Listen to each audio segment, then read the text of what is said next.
Messi বন্দনায় মত্ত football বিশ্ব। Inter মায়ামির হয়ে জোড়া গোলে দলকে জেতালেন সাপোর্টার্স শিল্ড শিরোপা, নিজের ক্যারিয়ারে যা 46তম, যেখানে ফ্রি কিক থেকে করা নিজের প্রথম গোলে ছাড়িয়েছেন ডেভিড বেকহ্যামের রেকর্ড। কোথায় থামবেন লিওনেল মেসি? এই প্রশ্নের উত্তর জানা নেই কারো।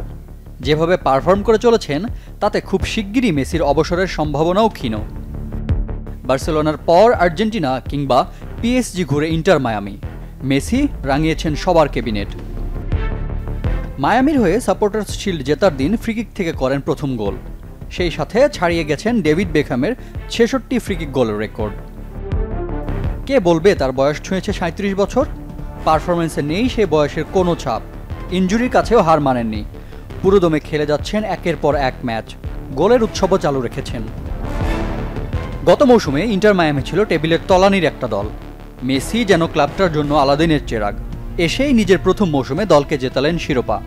সেই লিগ কাপ ছিল মায়ামির ইতিহাসের প্রথম শিরোপা, আর মেসির ক্যাবিনেটের 45 নম্বর ট্রফি। সাপোর্টার্স শিল্ডের ট্রফি জেতার পর সেই সংখ্যা গিয়ে পৌঁছালো 46-এ। মায়ামির হয়ে এই মৌসুমে ইনজুরিতে মিস করেছেন প্রায় অর্ধেক ম্যাচ, তারপরও করেছেন 17 গোল, করিয়েছেন 10টি। কোপার ফাইনালে ইনজুরির পর আর্জেন্টিনার হয়ে খেলা নিয়ে উঠেছিল নানা গুঞ্জন। মাঝে আলবিসেলেস্তেদের 10 নম্বর জার্সিতে দেখা গেছে পাওলো দিবালাকে। বিশ্বকাপ বাছাইয়ের পরবর্তী 2 ম্যাচের দল এসেছে মেসির নাম। সুতরাং মেসির এপিটাফ লেখার সময় এখনও আসেনি। আর্জেন্টাইন সমর্থকদের হতাশ করতে চান না এলএম10। 2026 বিশ্বকাপেও দেখা যেতে পারে খুদে জাদুকরকে।